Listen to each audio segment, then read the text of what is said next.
Uy, Santi. Oh, bakit ka nandito? Napakamot sa ulo ang binatang si Edwin nang wala man lang reaksyon ang batang tinawag at kinausap niya. Lumapit pa siya ng bahagya dahil naisip niyang baka di lang siya nito narinig. Ano bang ginagawa mo dyan? Delikado ang pwesto mo, pambihira ka oh. Baka mamaya hilahin ka ng kapre at daling ka sa kaharian nila. Ikaw din.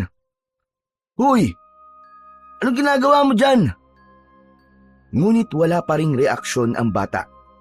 Napaatras si Edwin at plano niyang iwan na lang at wag nang pakialaman ito dahil parang ayaw nitong magpaistorbo. Ay nako, diyan ka na nga. Siguro pinagalitan to sa kanila. Tulala eh. Hoy, Kuya Edwin, sino bang kausap mo dyan? Oh, ikaw na naman. Bakit ba bigla ka nalang sumusulpot kahit saan ha? Pambira kang bata ka. Pinagli ka yata ng nanay mo sa kabuti. Ayan ka na naman, kuya eh. Dinadamay mo na naman ang nanay ko eh. Pero teka, sino nga kasi ang kausap mo dyan? Para kang tangay.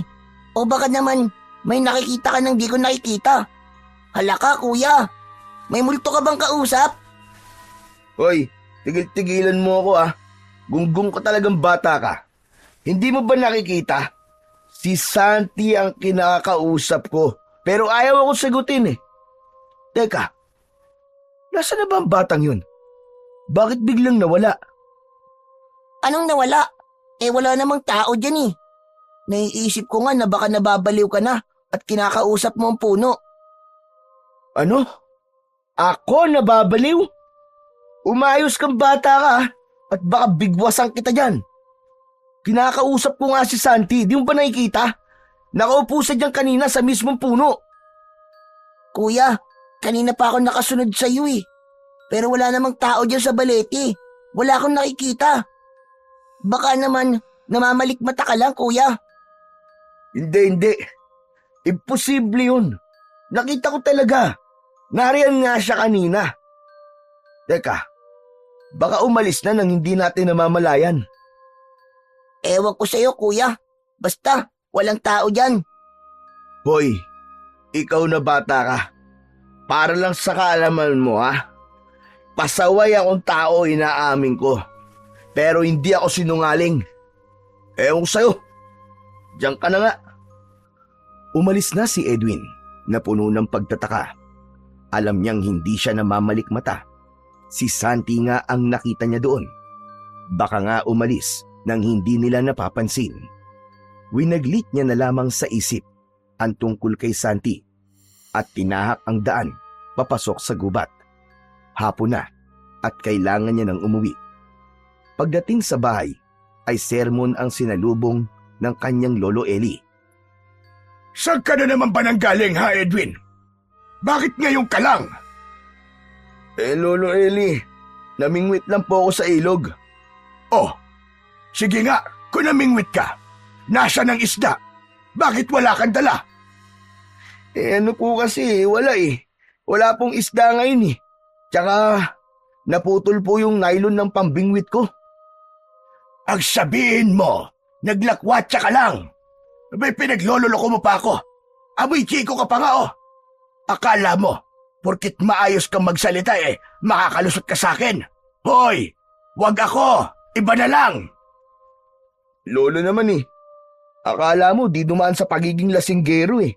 Abay, hindi talaga, gunggong. O heto, somon yan. Ipinapatawag ka sa barangay hall. Ano ba ito ha?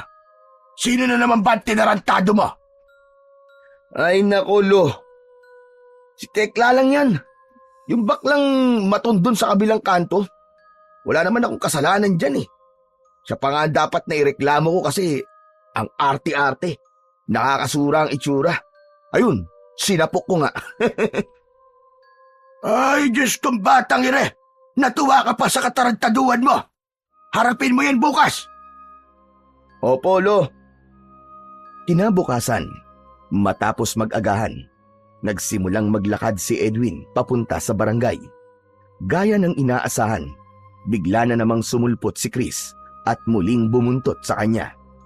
Naiinis na siya sa bata dahil panay ang daldal nito, kaya hindi siya makapag-isip ng mabuti. Ipinagpipilitan pa nitong mag-ampon sa kanya. Ulila na si Chris at kasalukuyang nakatira sa kanyang tiyuhin na ubod ng sama ng ugali. Kaya ganun na lamang ang matinding kagustuhan niyang magkaroon ng bagong pamilya. Oy Chris, pwede ba? Tumahimik ka naman. Ang ingay-ingay mo. O kaya umuwi ka na lang kaya? Ayoko, Kuya Edwin. Ay nako, bahala ka sa buhay mo. May problema pa akong kaharapin. Pagkarating sa barangay ay tumuloy si Edwin at naroon na ang bakla na tinutukoy niya. Pati ang lolo Eli niya ay naroon na rin. Bakit ba ang tagal-tagal mong dumating? Kanina pa kami naghihintay dito. Lolo naman eh. Alam mo namang malayo-layo ang bahay natin mula rito eh. Nakasakay ka kasi sa motor ni Mang Albert kaya nauna kang dumating. Ba't sumasagot ka pa ha? O ano nang gagawin mo sa black eye nito si Tekla? Sige nga. Eh di, dagdagan pa natin sa kabila para magpantay. Kasalanan ko ba kung lalampalan pa siya? Nagpapapansin kasi. Ang kulit-kulit. Alam naman niyang di ako napatol sa bakla eh. Buti nga sa kanya. Aba, lokong batang ito ah. Hoy ikaw Edwin, hindi ka na bata. 27 ka na, pero kung umasta ka, daig mo pa ang isang batang musmos na katulad ng nakabuntot sa'yo. Oh, ayos ah. Nananahimik ako rito, Lolo eh. Bakit ako nasali sa sermon nyo? Bakit? Totoo naman ah. Pareho kayo ng apog. Parehong pasaway. Sermon dito, sermon dun. Hay, ano ba namang klaseng buhay to? Makalabas na nga. Hihintayin na lang kita doon sa labas, Kuya Edwin. Umalis ang bata at piniling doon na lamang maghintay sa labas. Samantala, nang muling bumaling ang paningin niya kay Tekla, nakita niyang tila nagpapapungay ito ng mga mata. Dumating na din ang kapitan at ilang lupon upang mapag-usapan na ang problema. Hoy, Edwin. Pagbabayaran mo tong ginawa mo sa akin, kala mo ah. Tekla, pwede ba?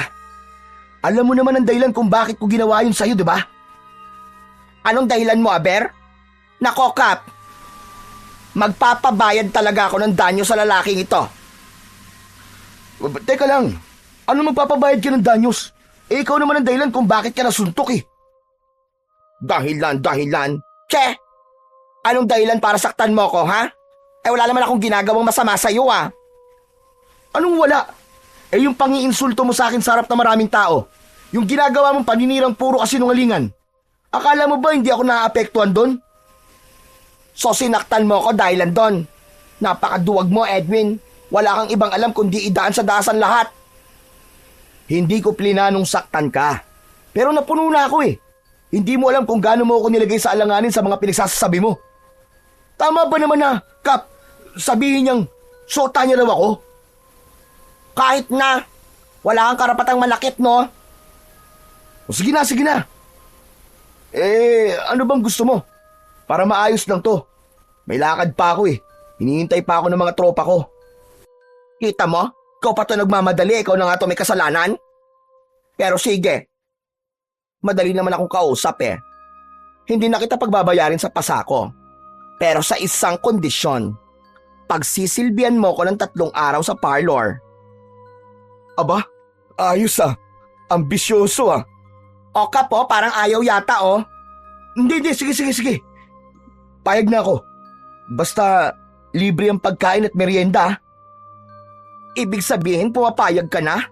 O sige, ayos lang na libre ang pagkain. Ipaghahanda pa kita ng masasarap na pagkain. O sige na. O ano, ayos na tayo ah. Ngayon, pwede na ba akong umalis? Basta bukas ha, pumunta ka sa parlor ko ha? Oo na, huwag ka na magsalita. Nakakarindi ang boses mo eh. Bye, Papa Edwin. Che! Madaling natapos ang paghaharap nila na puro sang-ayon ang ginawa ni Edwin para hindi na humaba pa ang usapan. Alam naman niya na may pagnanasa sa kanya ang baklang si Tekla, kaya sinasakyan niya ito sa gustong mangyari. Pero ang totoo ay wala siyang balak na sumipol sa napagkasunduan nila. Mas pipiliin niyang mamundok kaysa makasama ang baklang yun. Palabas na sila ng barangay nang biglang marinig ang usapan tungkol sa isang bata na natagpuang patay sa kagubatan. Ayon sa sabi-sabi, ulo na lang daw ang nakita at wala na ang katawan. Kuya, alam mo ba kung sino ang batang tinutukoy nila? Malamang hindi. Kalalabas lang kaya namin. Ikaw talaga oh. Walang iba kuya kundi si Santi. Sariwang-sariwa pa daw ang dugo. Bago lang nangyari ang krimen. Tsaka ayon sa nasagap kong balita kuya, kahapon ng tanghali pa raw nawawala si Santi. Ano? Kalokohan yan. Nakita ko pa siya kahapon ah. Wala kang kausap kahapon dun sa balete kuya. Baka minumulto ka niya kamo. Kaliwat kanan ang usapan ng mga tao tungkol sa balita. Hindi naman makapaniwala si Edwin sa kanyang nalaman. Bumabalik sa isip niya ang itsura ni Santi.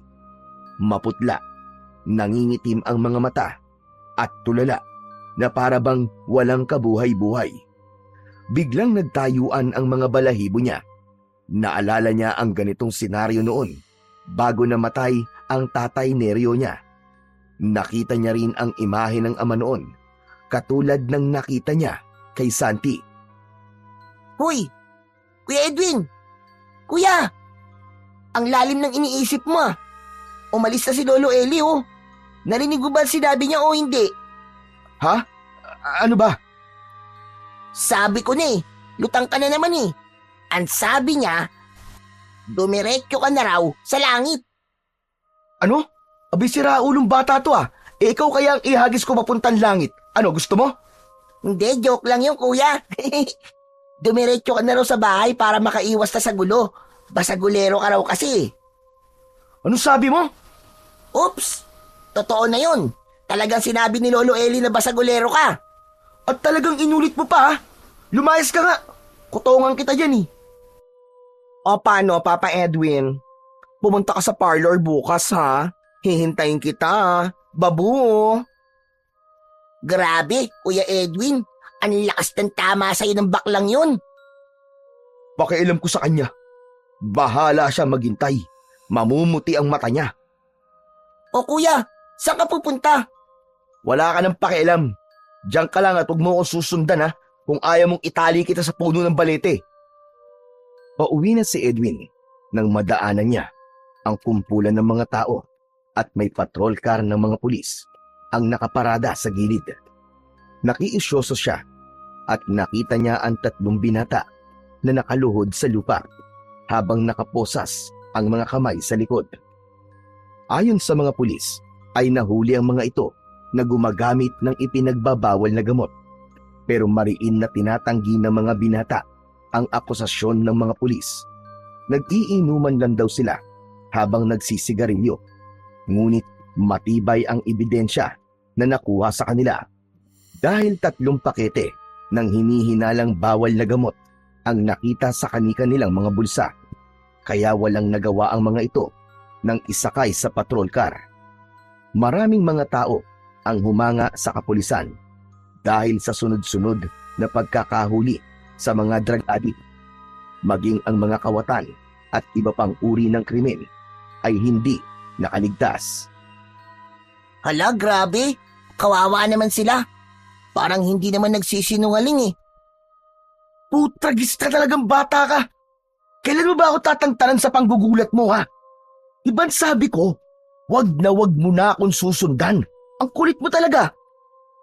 Titigilan lang kita, Kuya Edwin, kapag inampun mo na ako. Mambihira talagang bata to. Oh. Ang kulit mo. Ngayon lang ako nakakilala ng isang katulad mo. Sobra sa kakulitan. Pareho lang naman tayo, Kuya eh. Kaya ampunin mo na ako. Sige na. Please. Alam mo, ikaw na bata ka, ang sarap mong ibalik sa sinapupunan ng nanay mo. Kuya, si Tekla oh, parang hinahanap ka. Ha? Ano? Teka, tara! Magtago tayo! Kumaripas ng takbo si Edwin at tatawa-tawa naman na sumusunod si Chris dahil sa pananakot niya sa binata. Huminto lang sila sa pagtakbo pagkarating sa kabilang kanto. Hinihingal at pinagpapawisan. Hindi pa man sila nakabawi ng hininga ay nakita nila ang isang babae na pilit hinihila ng dalawang lalaki. Bitiwan niyo ako! Ano ba? Hindi ako sasama sa inyo! Bitiwan niyo ako! Bitiwan niyo ako! Hoy! Ano yan ha? Mga kidnapper ba kayo? Bitiwan niyo ang babaeng yan! Tulong! Tulungan mo ako! Uy, Edwin, tignan mo! May hinilang kutsilyo yung lalaki, oh! Aba, naglabas ka pa ng matalas ha? Gusto mo yatang matikman tong kamao ko eh. Sige, lapit! Sabay-sabay na sumugod ang dalawang lalaki at sinaksak si Edwin. Ganun na lamang ang panlalaki ng mga mata ng dalawa na hindi tinablan ang katawan ni Edwin. Maski galos ay wala. Hinawakan ni Edwin ang kanilang buhok at pinag-umpog ang mga ulo. Napahiyaw sa sakit ang dalawang lalaki at nagmamadaling tumakbo palayo. Nagmistulang mga tuta na pinalo ng may-ari. Miss, ayos ka lang ba? Oo, maraming salamat. O sige, dyan na kayo. Hinawakan ni Edwin ang babae, ngunit agad siyang tinabig nito. Napatulala siya sa inasta nito bago biglang tumalikod at umalis. Gusto pa sana niyang tanungin ang pangalan nito, pero mabilis itong tumakbo palayo. Ni hindi man lang niya napagmasdan ng maayos ang muka ng babae. Anak ng... Yun lang yun? Ganun na lang yun? Pambihira. Ang weirdo naman ng babaeng yun. Hoy, ikaw na bata ka ha? Bakit nakaawang yung bibig mo ha? Itikon mo nga yan. Baka pasukan pa yan ng bubuyog eh. Kuya Edwin, hindi ka ba nasaktan? Sinaksak ka.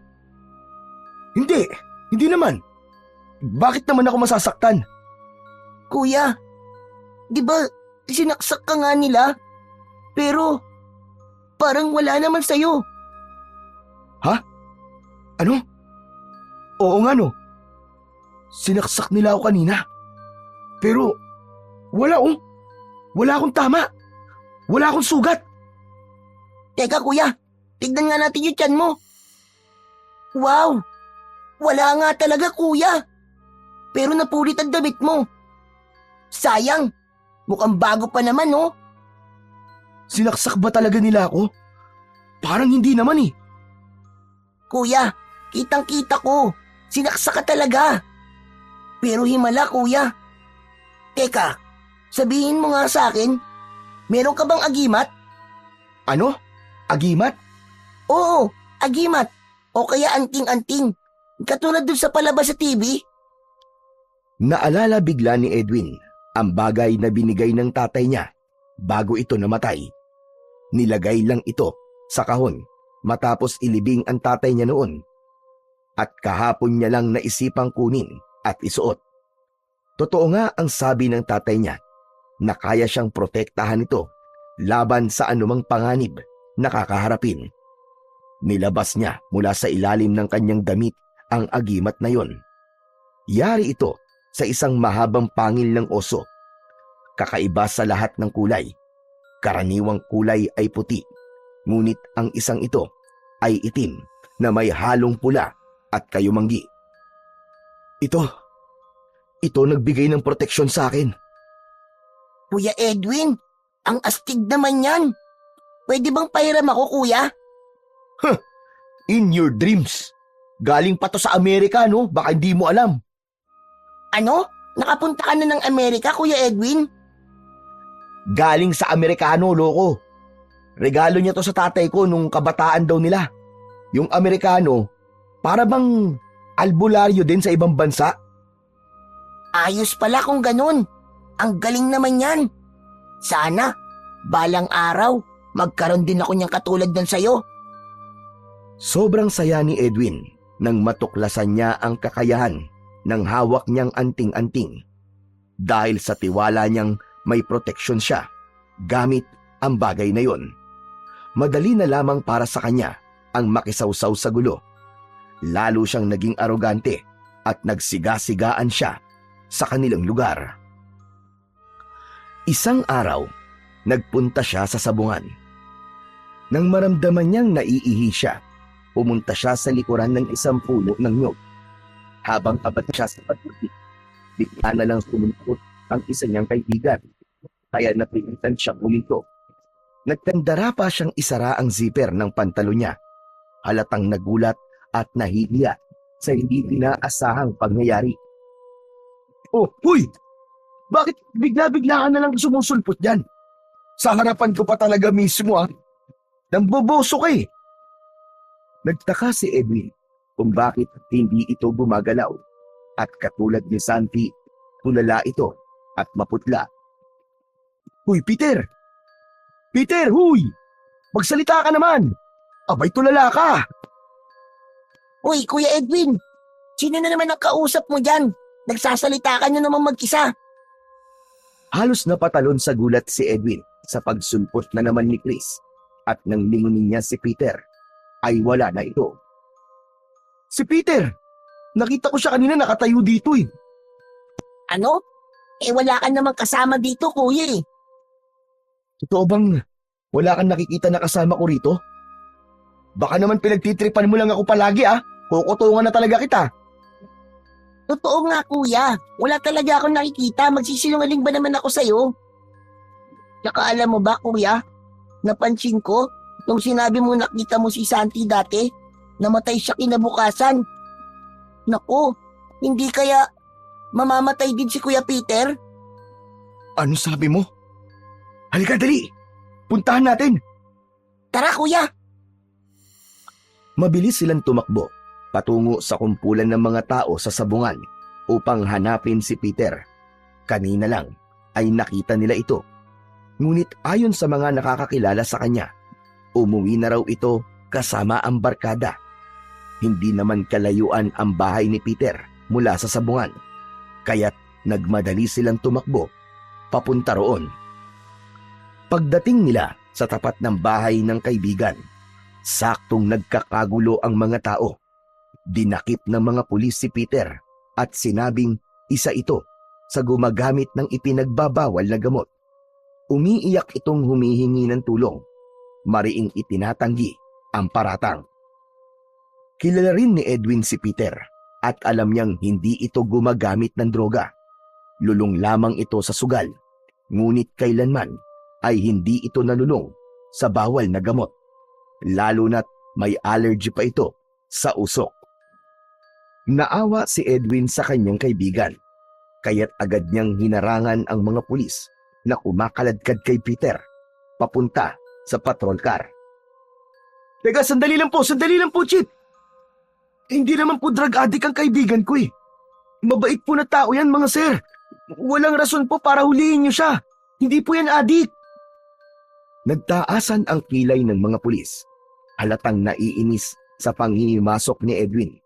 Isa sa kanila, ang pinaka-arogante sa grupo, ang lumapit at itinulak siya upang paatrasin.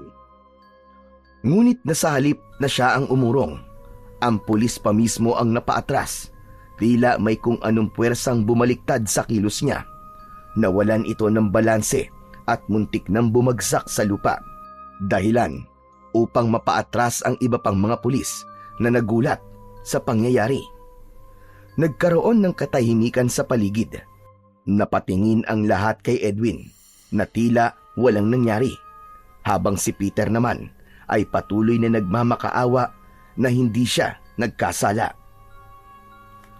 Sir, maniwala po kayo, sir. Hindi po siya adik. Ang totoo nga po niyan, sir allergic pa po sa usok ang taong ito eh. Sabihin niyo nga po, paano po makakagamit ng droga ang taong allergic sa usok? Nagkatinginan ang mga pulis sa isa't isa matapos marinig ang pahayag na yon ni Edwin. Ngunit iginiit pa rin nila na may nakuwang isang pakete na hinihinalang droga sa bulsa ni Peter. Magpapatuloy na sana ang mga pulis sa pagkaladkad kay Peter. Ngunit mabilis na sinunggaban ni Edwin ang kamay ng isa sa kanila at marahas na tinanggal ang pagkakahawak nito sa kaibigan niya. Hinila niya si Peter papunta sa likuran niya. Waring iniingatan nito mula sa mga pulis. Mga sir, pasensya na po kayo. Pero hindi niyo po siya basta-basta maisasama. Alam ko may nangyayaring mali rito. Nagpanting ang tenga ng mga pulis sa panggugulo ni Edwin. Isa sa kanila ang muling lumapit. Handang itulak siya palayo, ngunit tila may kung anong puwersa ulit ang nagpaatras dito, tulad ng naunang nangyari. Napatingin lahat ulit kay Edwin. May halong pagtataka at takot sa nangyayari. Pasensya na po ulit mga sir, pero kung gusto niyo pang patunayan na totoo ang paratang niyo sa kaibigan ko, magsagawa po kayo ng drug test dito mismo sa harapan namin. At kung mapapatunayan po ang akusasyon, maaari niyo rin po akong ikulong kasama niya. Kuya, wala naman sa usapan na magpapakulong ka rin ah. Paano na ako kung makukulong ka? Shh! Manahimik ka nga. Diskarte ko to. Huwag kang maingay. Doon ka na nga muna. Nag-usap ng pabulong ang isa sa mga pulis at ang kanilang lider. Ilang saglit lang, lumapit ang lider sa kanila at huminga ng malalim bago nagsalita. Agad nilang tinanggal ang posas ni Peter at isa-isang umatras ang mga pulis. Sa huli, umalis na lamang sila nang hindi na lumingon pa. Habol ang hininga ni Peter. Kitang-kita sa mukha niya ang matinding takot sa muntikang pagkakadakip. Agad siyang lumapit kay Edwin at mahigpit na niyakap ito. Nagpasalamat ang kaibigan sa kanya. Hoy ikaw Peter, sabihin mo nga sa akin ang totoo. Sigurado ka bang hindi ka nagdadala ng kung ano-ano dyan sa bulsa mo o kaya ng asin? Eh bakit sabi nila nakuha yun sa bulsa mo? Umiling si Peter. Nanlamig ang pakiramdam ni Edwin. May kakaiba sa nangyari. Isang bagay na hindi niya maipaliwanag. Napaisip siya bigla sa serye ng mga pagdakip na naganap kamakailan lamang. Nang di maisip ang sagot, unti-unti nang umalis ang binata at tumambay sa ibang lugar. Napaisip ako bigla. Totoo kaya na mga hinuhuli nila ay drug user talaga? Paano kung hindi? Paano kung gaya ni Peter ay biktima din sila ng akusasyon na hindi naman totoo? Kuya, nagsasalita ka na naman mag-isa. Alam mo ikaw, Chris, konti na lang talaga at mababatukan na kita. Pwede ba? Huwag mo akong ginugulat. Pwede ka namang humarap muna sa akin bago ka magsalita eh. Kakainis ka na talaga. Pasensya ka na kuya. Oo na, hindi na kita gugulatin ulit. Isang beses na lang. Oh, kita mo na yan? Eh kung ihampas ko kaya sa itong pamalo na to, gusto mo? Ay wag naman, masakit yan eh. Ay kuya, may pinapasabi lang si Kuya Peter sa'yo. Magpapainom daw siya. Pagkarinig sa alak, mabilis na pumunta si Edwin kina Peter. Masaya sila habang umiinom. Halos paggabi na nga sila nang matapos. Umuwi na ang binata at tulad ng inaasahan, sermon na naman ang inabot niya sa kanyang lolo. Oh, saan ka na naman ang galing magaling na lalaki? At ano na naman itong narinig ko na nakisawsaw ka na naman daw sa gulo ng may gulo? Eh, Lolo Eli, hindi naman ako nakisawsaw eh. Tinulungan ko lang po si Peter. Abay, akalain yung mapagkamalan ng mga adik tapos huhulihin. Eh, alam naman po natin na hindi totoo yun eh. Hindi po adik si Peter. May punto ka sa sinabi mong yan, Edwin. Pero sa susunod, huwag mo na ulit gagawin yon. Baka ikaw ang pag-initan ng mga pulis.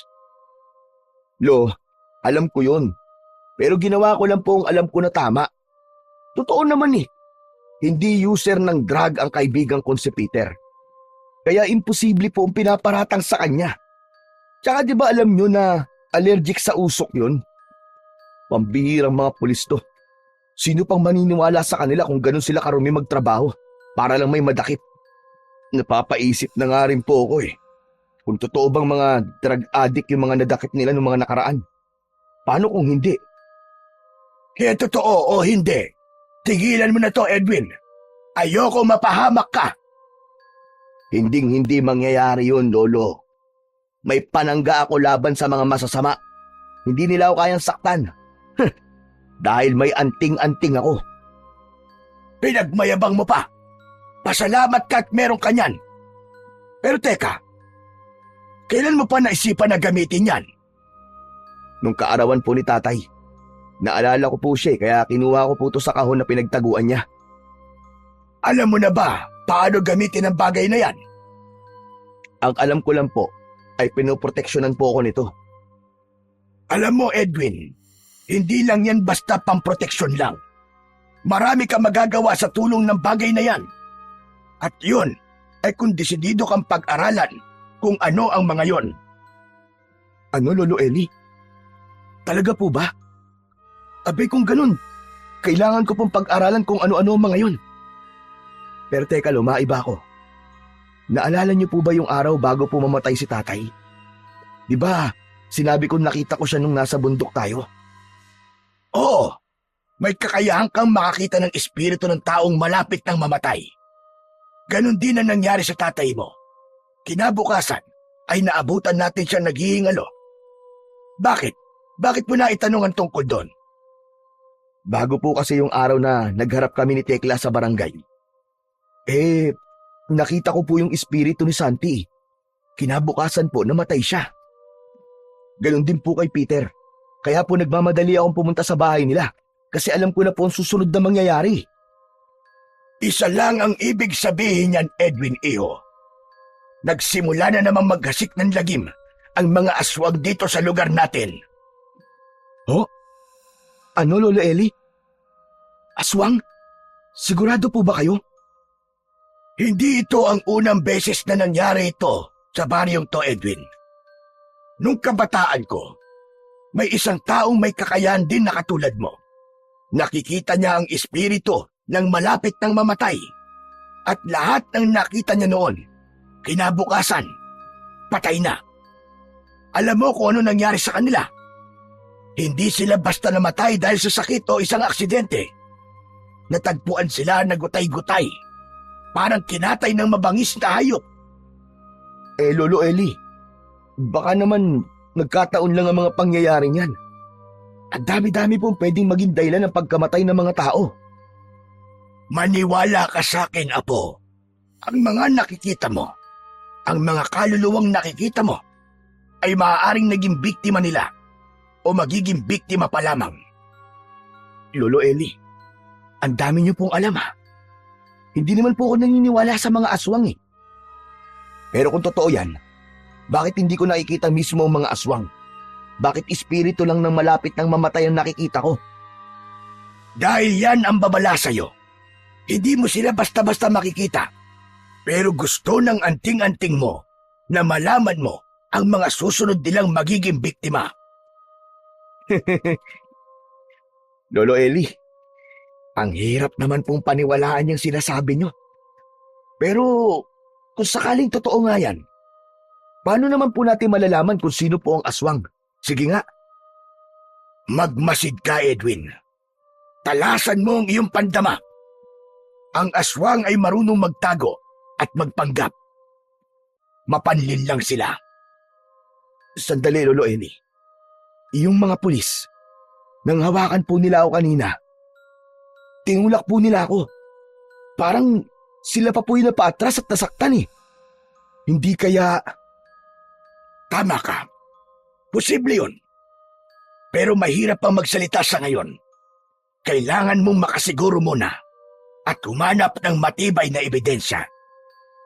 Kung nagbibigay po ng babala sa akin ng anting-anting ko, Lolo, paano ko po matutulungan ng mga taong gustong biktimahin ng aswang? Gusto mo ba talagang magligtas ng mga tao, Apo? Opo, Lolo. Gusto ko rin po makaganti sa mga aswang na yun sa ginawa nilang pagpatay kay Tatay Neryo ko. Kung ganon, kailangan mong sanayin ang iyong sarili at kung paano gamitin ng maayos ang anting-anting na yan. Napapanahon na, Apo, para sundan mo ang yapak ng iyong mga magulang. Isang malaking kahihiyan Kung ikaw ay mananatiling ganyan habang ang mga magulang mo ay may kanya-kanyang legasiya nung kapanahunan nila. Kuya Edwin, ano ba ang mga magulang nyo? Anak ng... Bakit ka na naman nandito? Umalis ka na. Baka mamaya, ikaw pa maging hapunan ng aswang dito eh. Kuya naman eh, ang sungit mo talaga. Alam mo, Chris, ang nanay niya ay isang bantog na albularya at ang tatay naman niya ay isang dakilang antingero. Kilala silang mga bayani sa pakikipaglaban sa mga aswang sa bundok kung saan kami nakatira noon. Wow! Ang galing naman! Pero si Kuya Edwin, puro pagpapasaway lang ang alam niya. Hoy, manahimik ka. Gusto mo, pauwi na talaga kita? Ay, hindi po. Tatahimik na po ako. Ito na nga oh. Isisiper ko na ang bibig ko.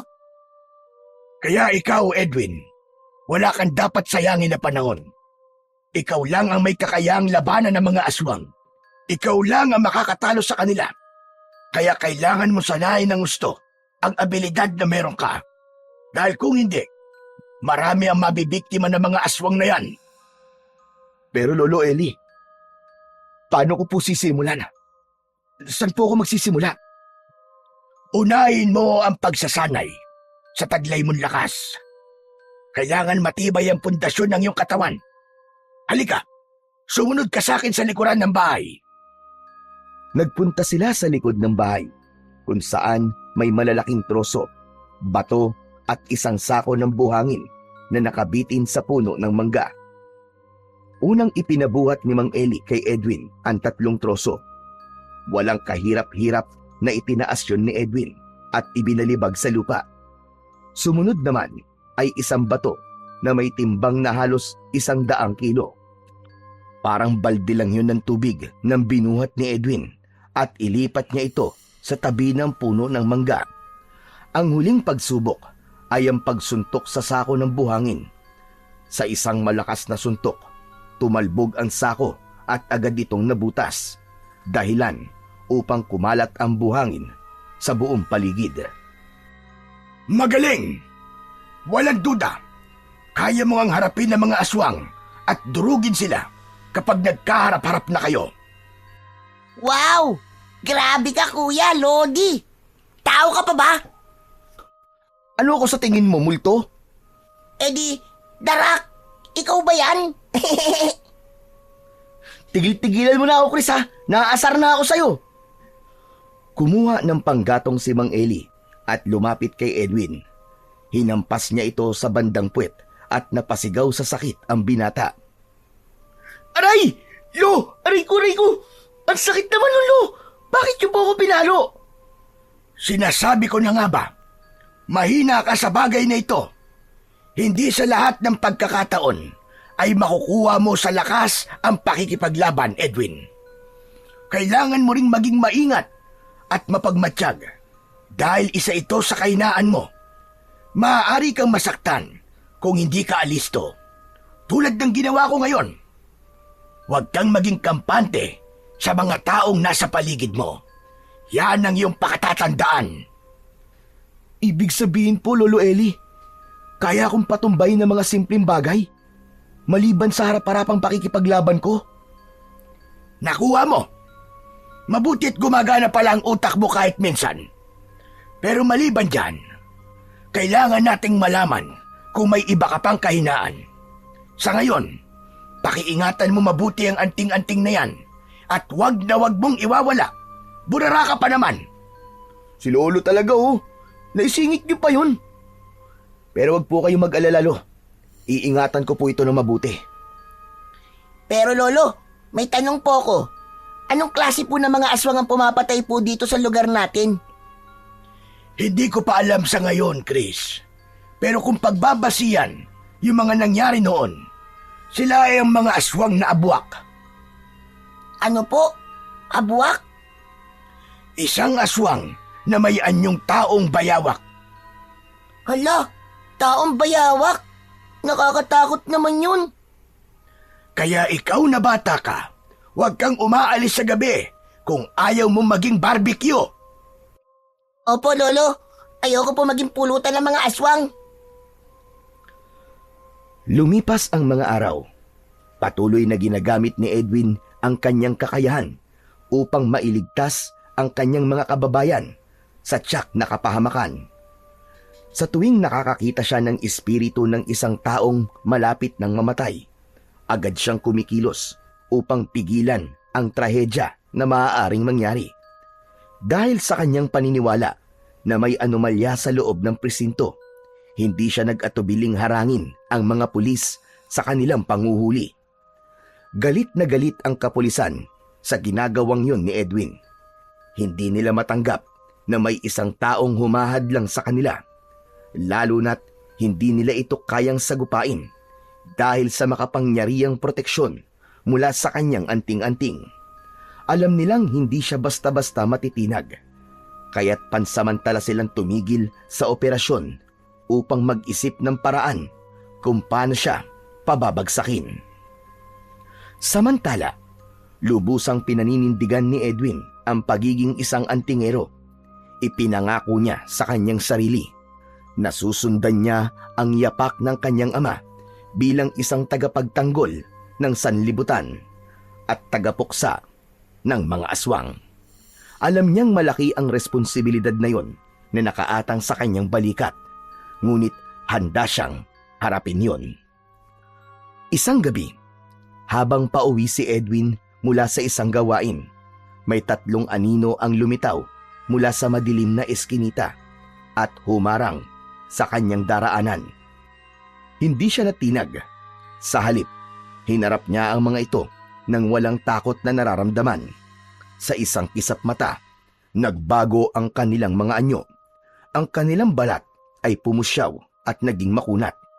Ang kanilang mga mata naman ay namula at ang kanilang mga kuko ay humaba na parang matutulis na patalim. Anak ng putya! Mga aswang to ah! Hindi na siya nagulat. Alam niyang sinusubukan siyang pabagsakin ng mga ito. Sumugod ang isa sa halimaw. Umiwas si Edwin at sa isang malakas na suntok sa tagiliran, tumilapon ang halimaw at nawalan ito ng malay. Agad nilang kinuha ang kasama nila at mabilis silang tumakas. O ano? Wala pala kayo eh! Akala nyo maiisahan nyo ako ah! Mga duwag! Mga bahagang buntot! Makauwi na nga lang. Kinabukasan, isang mainhin at malamig na boses ang narinig nila sa labas ng bahay. Agad naman na lumabas si Edwin dahil pamilyar sa kanya ang boses na yon. Tao po! Tao po! Miss, bakit? Anong kailangan mo? Dito po ba ang bahay ni Mang Eli? Dito nga. Sandali lang ha. Lo, may naghahanap po sa inyo. Yung utang nyo raw po na 5,000. Kailangan nyo na raw pong bayaran. Hoy! Anong utang ang sinasabi mo? Sino ba yan? Wala akong utang na kahit kanino. Lo, sinisingil ka eh.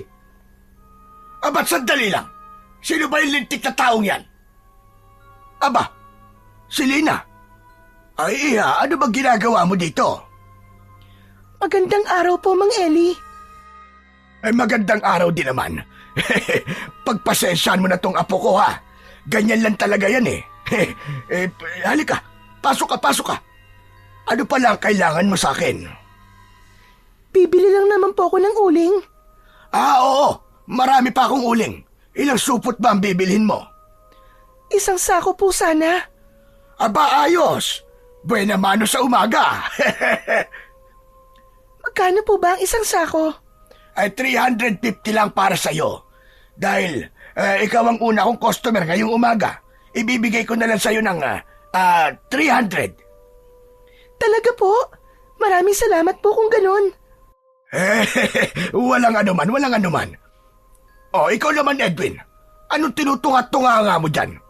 Masyado ba maganda ang kaharap mo at natulala ka na?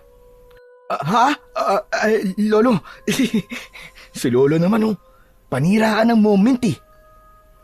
Sige na, kumuha ka ng isang sakong uling sa likod at buhatin mo. Ihatid mo na rin at malapit lang naman ang water station dito sa atin. Doon nakatira tong bago nating kababaryo. Opo. Miss, saglit lang ha. Mabilis lang ako. Sige. Nang makuha ang uling, ay dumiretso na sila sa water station. Tahimik lang si Edwin habang paminsan-minsang sinusulyapan ang magandang dalaga. Makinis ang balat nito. May mahaba at magandang buhok. Nabighani siya sa gandang taglay nito na parabang artistahin ang muka. Miss, matagal na ba kayong nakatira dito? Ngayon lang kasi kita nakita eh. Mga 3 buwan na rin. Bihira lang kasi ako lumabas ng bahay. Nahihiya kasi ako sa mga tao. Lalo't karamihan na nakikita ko sa labas ay mga lalaki.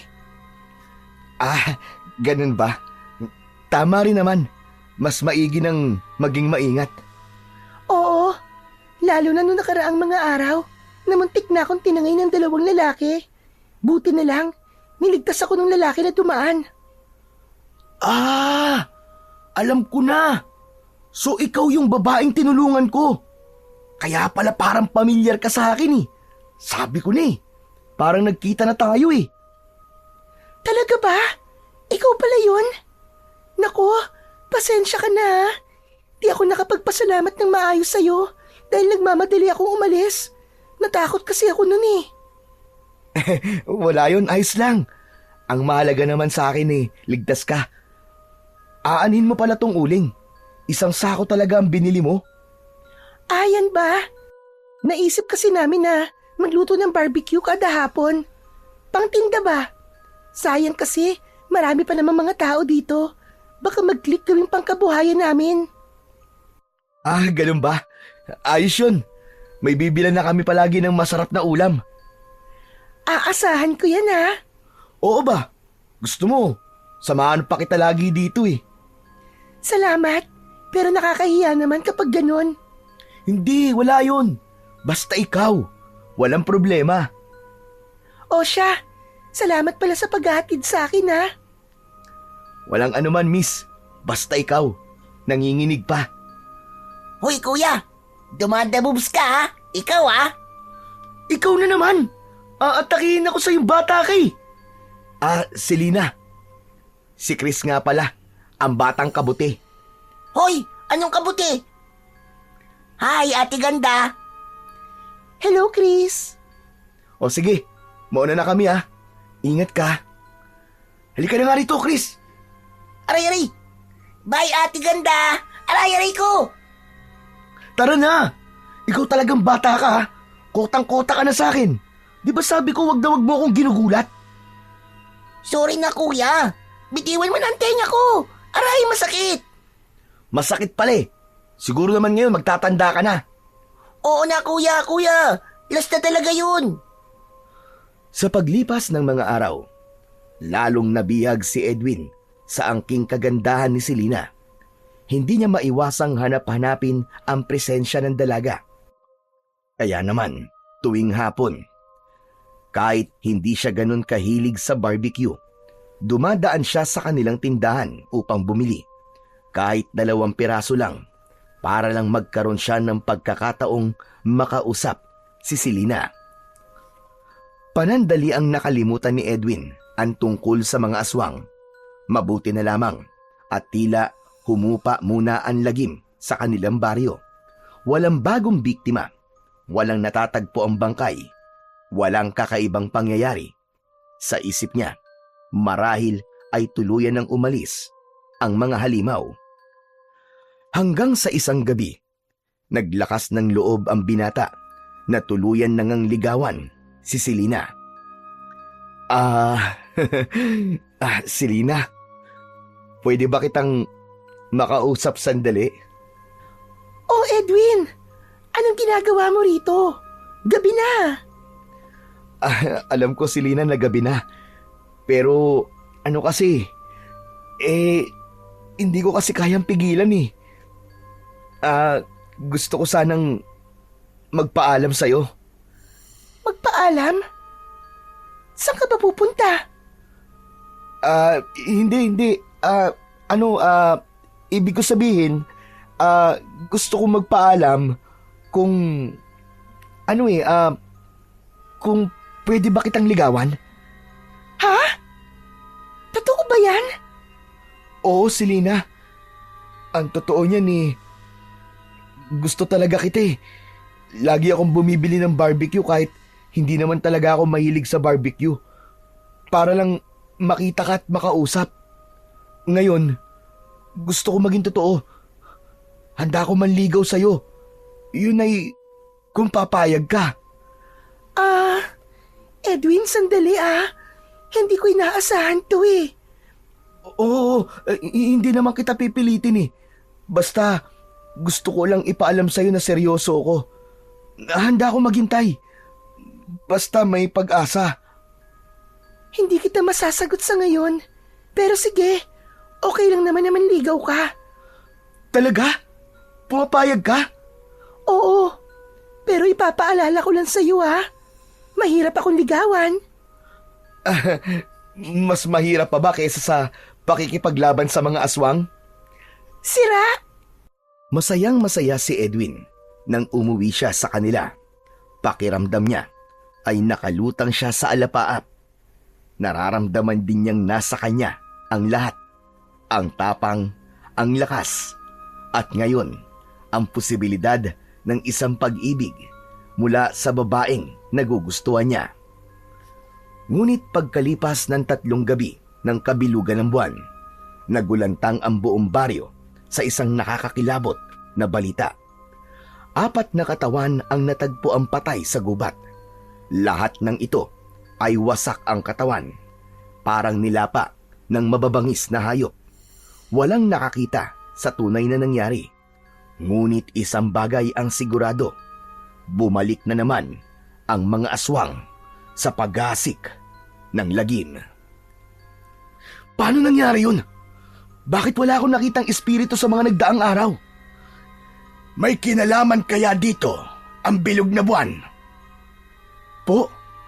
Bilog na buwan? Oo. Maaaring isa ito sa kahinaan mo, iho. Wala kang makikita kapag panahon ng bilog na buwan. Kailangan dito malaman ng mga aswang.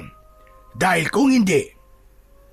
Ibig sabihin, Lolo Eli, kapag nalaman nila to, maaari nilang gamitin ang pagkakataon na to para magasik ng lagim. Eksakto! Nakuha mo, Edwin. Sa loob ng 3 gabi, naging malaya silang gumalaw dahil hindi mo sila nakita at di mo natulungan ang kanilang mga biktima. 4 ang napatay nila. Kawawa naman. Kung ganun, Lolo, dapat akong mag-ingat. Hindi pa huli ang lahat. Ngayong alam mo na ang limitasyon mo, kailangan nating humanap ng paraan para makabawi ka. Humanda talaga sa akin yung mga aswang na yan. Siya nga po pala, Lolo. Nakita niyo po ba yung batang kabuti? Bay, hindi pa, iho. Masyado pa kasing maaga. Baka abala pa yun sa pagtulong sa tsuhin niyang lasinggero. Oh, andito ka na pala eh. Sabi ko na nga ba't magpapakita ka na naman eh. Edwin, wala dito si Chris. Sinong kausap mo? Si Chris Polo. Ayan oh, nandyan sa harapan niyo. Natigilan ang binata nang makita niyang wala naman talaga si Chris sa harap niya. Kinabahan siya bigla. Anak ng putya, nasa panganib si Chris, Lolo. Kailangan ko siyang hanapin. Sige, magmadali ka. Mag-iingat ka, Apo. Kaagad na umalis si Edwin at nagtungo sa bahay ng tsuhin ni Chris. Ngunit hindi niya ron natagpuan ang bata. Ayon sa lalaki, kahapon pa ito umalis at hindi na bumalik. Lalong bumigat ang pakiramdam ni Edwin. 1 buong araw nang nawawala ang bata. Pinuntahan niya ang lahat ng lugar na madalas tinatambayan nito. Ang malapit sa ilog, ang lumang kubo sa dulo ng baryo, pati na rin ang plaza kung saan mahilig maglaro ang bata. Pero wala siya roon. Huli niyang pinuntahan ang masukal na gubat kung saan madalas matagpuan ang mga bangkay ng mga biktima ng aswang. Habang naglalakad, paulit-ulit niyang tinatawag ang pangalan ng bata, ngunit walang sumasagot. Chris! Chris! Chris, nasan ka? Chris! Napahinto siya bigla nang marinig ang isang tinig na humihingi ng saklolo mula ito sa malayo. Mabilis niyang pinakiramdaman ang paligid. Sinubukan niyang tukuyin ang eksaktong direksyon ng tinig. Nang matiyak niya kung saan ito nanggagaling, agad siyang tumakbo. Hindi alintana ang mga matutulis na sanga at ang mabababang punong kahoy na humaharang sa kanyang daraanan. Chris! Nandyan na ako! Sandali lang! Paparating na ako! Habang papalapit siya, mas lumilinaw ang tinig ng batang humihingi ng tulong. Ngunit may kung anong kilabot ang gumapang sa kanyang katawan. Hindi lang ito basta sigaw ng takot. May halong pagmamakaawa at mas lalong lumakas ang kutob niyang hindi lang si Chris ang nasa gubat na yon. Tulong! Tulungan niyo ako! Tulungan niyo ako! Chris! Chris, dito! Kuya, salamat na dito ka. Inahabol ako ng 2 malalaking taong bayawak. Ano? Mga taong bayawak? Nasaan? Yan po! Humarap si Edwin at nakita niya ang 2 abwak na humahabol sa bata. Ngunit nang makita siya ng mga ito, agad itong napaatras. Kita sa kanilang mga mata ang matinding takot. Agad silang nagkutkot sa lupa ng mabilis at sumuot doon. Agad naman silang sinundan ni Edwin.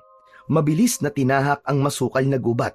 Ngunit kahit na anong pilit nilang abutan ang mga ito, hindi na nila nagawa dahil mabilis ang mga abwak at nakasuot pa sa ilalim ng lupa.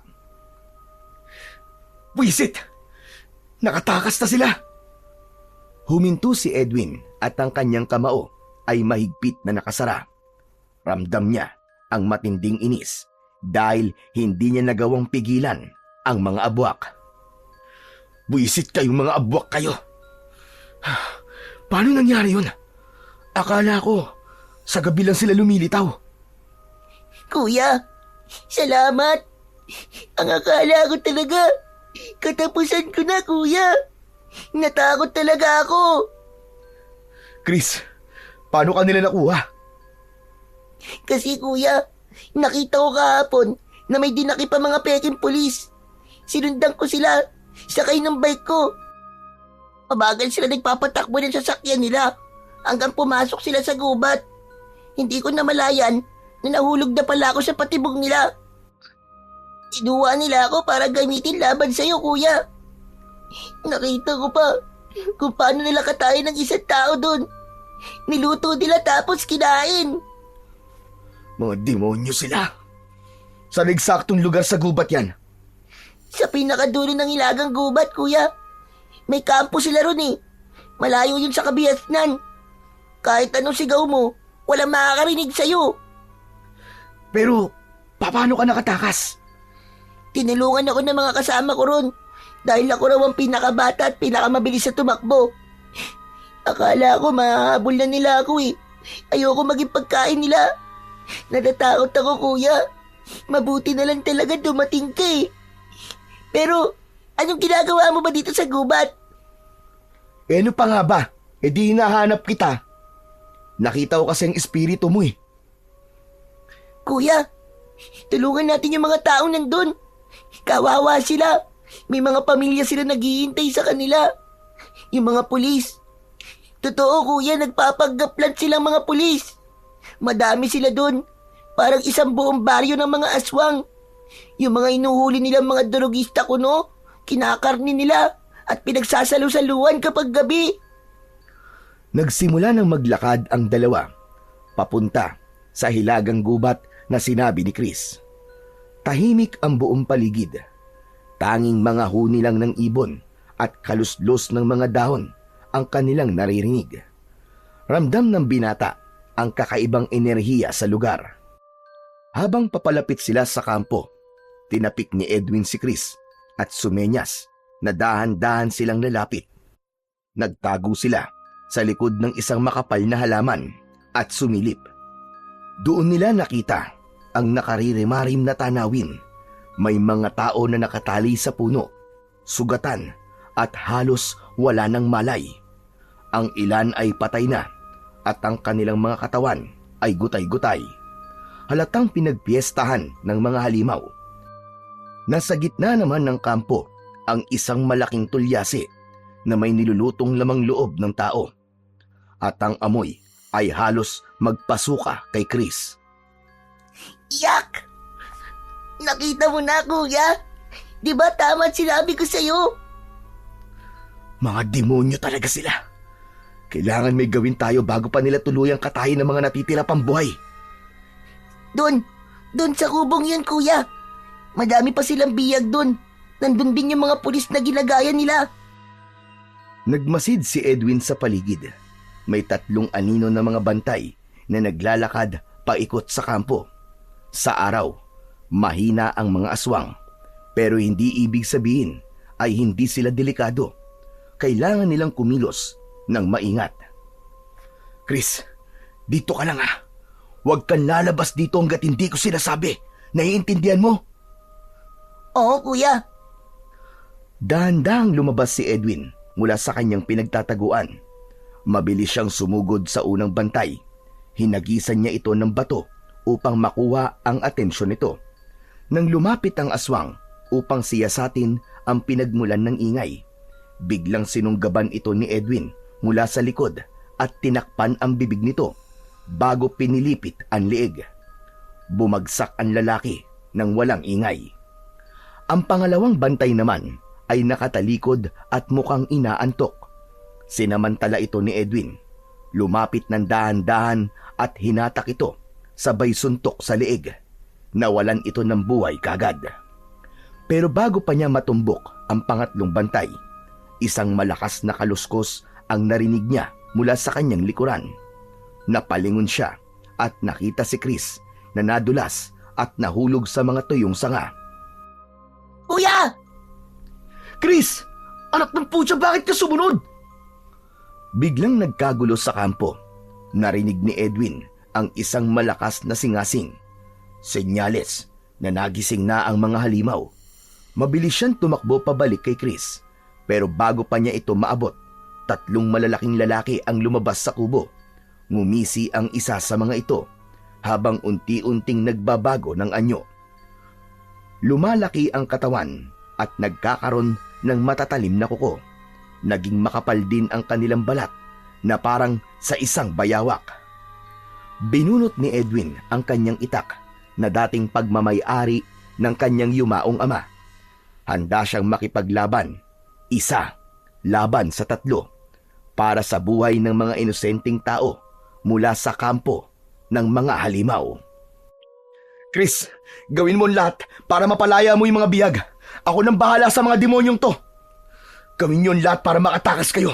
Naiintindihan mo, Chris? Agad na sumugod ang mga aswang, subalit bigo sila dahil bawat salakay ay naiiwasan lang sila ni Edwin. Mabilis at malakas ang binata, kasing lakas ito ng isang dambuhalang oso. Di nagtagal ay may mga abwak na lumapit pa at agad na nagsisugod, ngunit dahil na rin sa bilis ng binata, isa sa mga yon ang malakas niyang sinipa sa dibdib. Lumipad ang aswang pabalik sa pinanggalingan nito, pasadsad sa lupa at tumama sa isang malaking puno. Nabali pa ang katawan nito sa lakas ng impak. Isa pang aswang ang sumubok na umatake mula sa likuran, pero napansin ito ni Edwin sa gilid ng kanyang mata. Umiwas siya sa huling segundo at mabilis na ginamit ang kanyang matalas na itak. Isang mabilis at malalim na hiwa ang tumama sa leeg ng halimaw. Napatili ito bago tuluyang bumagsak, nangisay sa lupa at wala ng buhay. Samantala, si Chris ay gumapang naman papunta sa mga biyag. Mabilis naman niyang nabuksan ang kubo. At nang magawa niya yon, isa-isa niya silang pinakawalan. Habang abala si Edwin sa pakikipaglaban sa mga aswang, abala naman ang mga pulis sa pagpapalaya sa iba pang bihag. Nang makalag ang mga tali, agad na nagtakbuhan ang mga tao upang makatakas. Lumabas din si Chris upang igiya sila patungo sa ligtas na daanan pauwi sa baryo. Samantala, nagpaiwan naman ang mga tunay na pulis na ginagaya ng mga abwak. Hindi nila kayang panoorin lang si Edwin na mag-isang lumaban sa mga halimaw. Siya ang nagligtas sa kanila, kaya nararapat lamang na tulungan nila ang binata. Agad silang naghanap ng anuman sandatang maaaring magamit. Kinuha nila ang mga itak ng mga aswang, habang ang iba naman ay humawak ng malalaking kahoy. Kapag may bumabagsak na aswang, agad nila itong pinagtutulungan hanggang sa matiyak na wala na itong buhay. Sa matindi at madugong labanan na yon, mahigit 20 aswang ang kanilang napatay. Ang ilan sa mga natira ay tumakbo upang tumakas. Hindi na hinabol pa ni Edwin at ng mga pulis ang mga ito. Mahalaga sa kanila ay nailigtas nila ang buhay ng mga bihag. Nang makauwi na sila sa kanilang baryo, nagulantang ang mga tao sa dala nilang balita, pero agad ding nagbunyi ng parangalan ng mga pulis si Edwin bilang isang bayani. Humingi rin ng dispensa ang kapulisan sa ginawa ng mga peking pulis na mga abwak pala na kumitil ng mga buhay ng mga residente sa baryo. Tumayong testigo ang mga taong nakaranas ng pambibihag sa kamay ng mga aswang. Isinalaysay ang kanilang mga pinagdaanan at nagpatunay sa kasamaan ng mga halimaw. Dahil sa pangyayari, nagkaisa ang mga kalalakihan sa baryo upang palakasin ang seguridad ng kanilang lugar. Samantala, mabilis na kumalat sa buong baryo ang balita tungkol sa ginawa ni Edwin. Nang mabalitaan ito ni Selena, hindi niya napigilan ang matinding pag-aalala para sa binata. Edwin, ayos ka lang ba? Hindi ka ba nasaktan, ha? Oo, Selena. Huwag ka mag-alala. Hindi naman ako nasaktan eh. Mabuti naman kung ganon. Nag-alala ako sa'yo ng sobra nung nabalitaan ko ang nangyari mula kay Chris. Ibig bang sabihin ng pag-aalala mo takot kang mawala ako? Kahit sino naman mag-aalala sa'yo eh. Di ba, Mang Eli? Ha? Oo. Nasali pa tuloy ako sa lambingan nyo. Makaalis na nga at magre-repack pa ako ng mga uling. Ay nako, ang kabataan talaga ngayon. Ay, aminin mo na kasi ate. Takot kang mawala sa'yo si Kuya Edwin. Pero huwag kang mag-alala dahil masamang damo yan. Matagal mamatay yan. Tumigil ka dyan, Chris, ha? Pasmado na naman ang bunganga mo eh. Ate, sagutin mo na lang kasi yan si Kuya Edwin. Oo nga naman. Baka pwedeng sagutin mo na ako, Selena. Alam mo, Edwin, matagal ko nang alam na totoong nararamdaman mo para sa akin. Pero gusto kong siguraduhin na seryoso kan talaga. At sa lahat ng ginawa mo, napatunayan kong ikaw ang tipo ng taong hindi lang matapang, kundi may mabuting puso. Ibig sabihin ba niyan Oo, Edwin. Sinasagot na kita. Yes! Ayos! Sa wakas, sinagot na ako ni Selena! Thank you, Lord! Uy, ang saya-saya. Sa wakas, sinagot ka na ni Ate Selena. Salamat, Selena, ha? Hindi mo alam kung gaano ako kasaya ngayon. Basta, Edwin, ha? Huwag kang magbabago. Ipangako mo yan. Oo, pangako, iingatan kita. Katulad ng pag-iingat ko sa mga taong mahalaga sa akin. Masaya ang mga sumunod na mga araw para kina Edwin at Selena. Sa wakas, nagkaroon ng katahimikan ang kanilang baryo matapos ang matinding laban sa mga aswang. Pero hindi nagtagal ang kanilang kapayapaan dahil isang gabi, bigla na lang sumugod ang mga aswang. Agad na nagkagulo, marami ang nasaktan at namatay dahil tila hindi nakapaghanda ang mga tao. Naging kampante sila sa ilang gabing tahimik ang baryo. Sa pagkakataong ito, hindi na patago ang mga halimaw. Lantaran na silang sumugod sa baryo. Naghahasik ng lagim at walang takot na kumakain ng tao.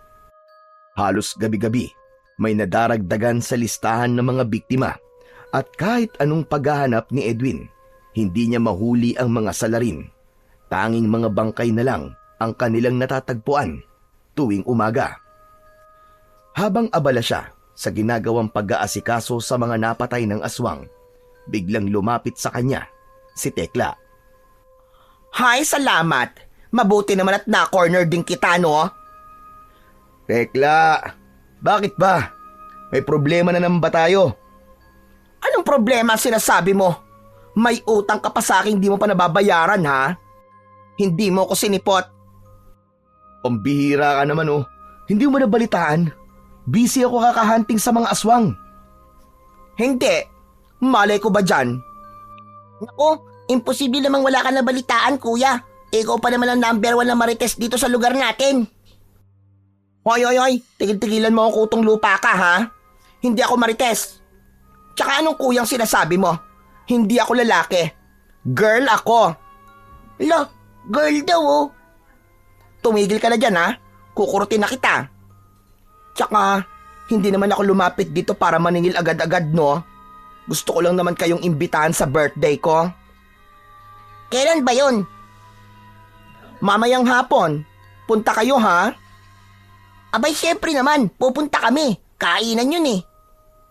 Ikaw talaga oh. Basta handaan. Mabilis ka.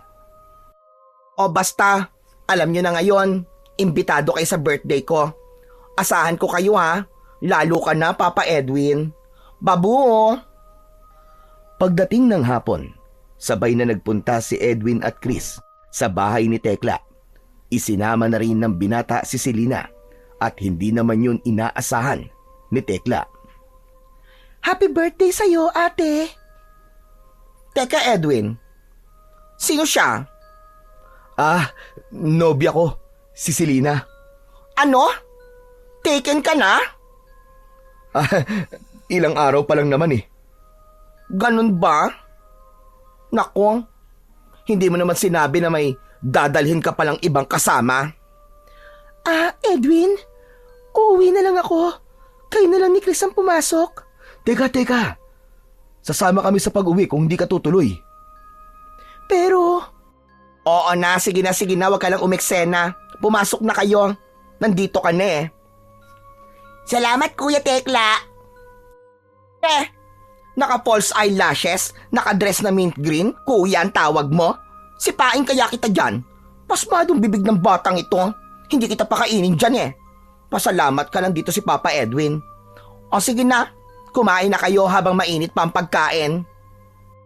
Pumasok si Edwin, si Lina at Chris sa loob ng bahay ni Tekla. Nasa mesa na ang maraming putahe. Inihaw na manok, adobong baboy, pansit at iba't ibang kakanin. Agad na kumuha si Chris ng plato at nagsimulang kumain ng buong gana. Ayos! Ang sarap talaga nito, lalo na tong adobo. Salamat ha. Masarap yan kasi may special na sangkap. Sekreto ng pamilya namin. Tahimik namang naupo si Selena sa tabi ni Edwin. Halatang hindi pa rin komportable sa presensya ni Tekla. Samantalang si Tekla naman ay panay ang sulyap kay Edwin. Tila sinusukat ang reaksyon ng binata. Edwin, hindi mo ba napapansin? Parang ang init ng tingin niya sa'yo. Hayaan mo na. Sanay na ako dyan. Malakas kasi ang tama niyan sa akin eh. Ano yon? May sinasabi ka? Wala. Masarap tong pagkain. Talaga? O sige, kain lang kayo ng kain ha. Teka Tekla. Nasaan nga pala mga bisita mo? Nako, parating na mga yon. Tsaka, huwag mo silang intindihin. Mas okay na rin para kayo ang makauna na kumuha ng mga bagong luto ng pagkain. Ganun ba? O sige na, kumain lang kayo ng kumain dyan. Habang kumakain, ay panay naman ang sulyap ni Tekla kay Selena. Panakaw-nakaw niya itong tinataasan ng kilay, pero ngiti lamang ang isinusukli ng dalaga, kaya lalo siyang naiinis. Hindi nagtagal, ay dumating na nga ang mga bisita ni Tekla. Karamihan ay mga kilala ni Edwin, kaya napasarap sila ng kwentuhan at inuman. Pansamantalang itinabi ni Edwin ang tungkol sa mga aswang at hinayaang magsaya ang sarili sa gabing yon. Habang si Selena ay pumunta sa likuran upang maghanap ng banyo, agad niyang natuntun ito at nagmamadaling pumasok dahil ihing-ihi na siya. Nang matapos siya ay lalabas na sana pero nakalak ang pinto. Kahit na anong ikot niya ay ayaw nitong bumukas. May tao ba riyan? Pakibuksan naman oh! Nalak ako dito sa loob! Halos mapaos na si Selena sa kakasigaw para humingi ng tulong, pero tila walang nakakarinig sa kanya. Ano ba? Palabasin niyo ako dito! Tulong! Nalak ako dito sa loob ng CR! Tumigil si Selena at sumandal na lamang sa pader. Maghihintay na lamang siya na may taong magpupunta sa banyo. Ilang minuto lang ay bumukas ang pinto, kaya kagad lumapit si Selena. Pagkabukas ay bumungad ang malditang pagmumuka ni Tekla. Nakahalukip-kip at nakataas ang kilay. Bakit mo ako'y kinulong dito? Wala naman akong kasalanan sa iyo ah! Anong wala? Meron. Malaki ang kasalanan mo sa akin, no? Pero, ngayon lang tayo nagkita. Paano ako nagkasala sa'yo? Dahil inagaw mo sa akin ang Edwin ko. Yun ang kasalanan mo. Hindi ko siya inagaw sa'yo. Wala rin naman ako nabalitaan na may iba siyang kasintahan.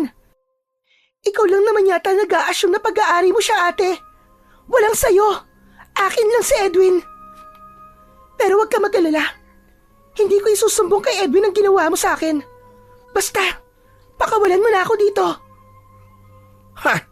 Akala mo ba? Basta-basta na lang kitang pakakawalan? Hindi mo naiintindihan, Selena. Matagal ko lang mahal si Edwin. Tapos bigla ka na lang susulpot dito at aangkinin siya? Ate Tekla, hindi mo kailangan gawin to. Kung mahal mo talaga si Edwin, bakit mo siya pipilitin? Hindi mo ba naiintindihan na hindi mo siya mapipilit na mahalin ka kung hindi ka niya talaga gusto?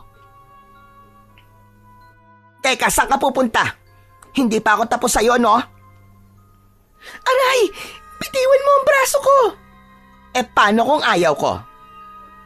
Sisigaw ako! Subukan mo! Tekla!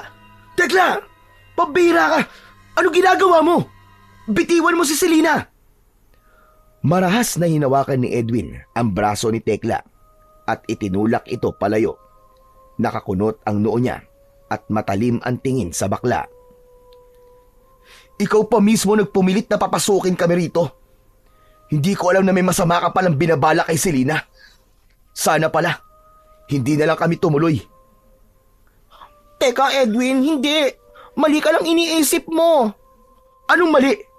Nagmamaang-maangan ka pa ngayon, kitang-kita na nga. Salamat na lang sa imbitasyon mo, ha.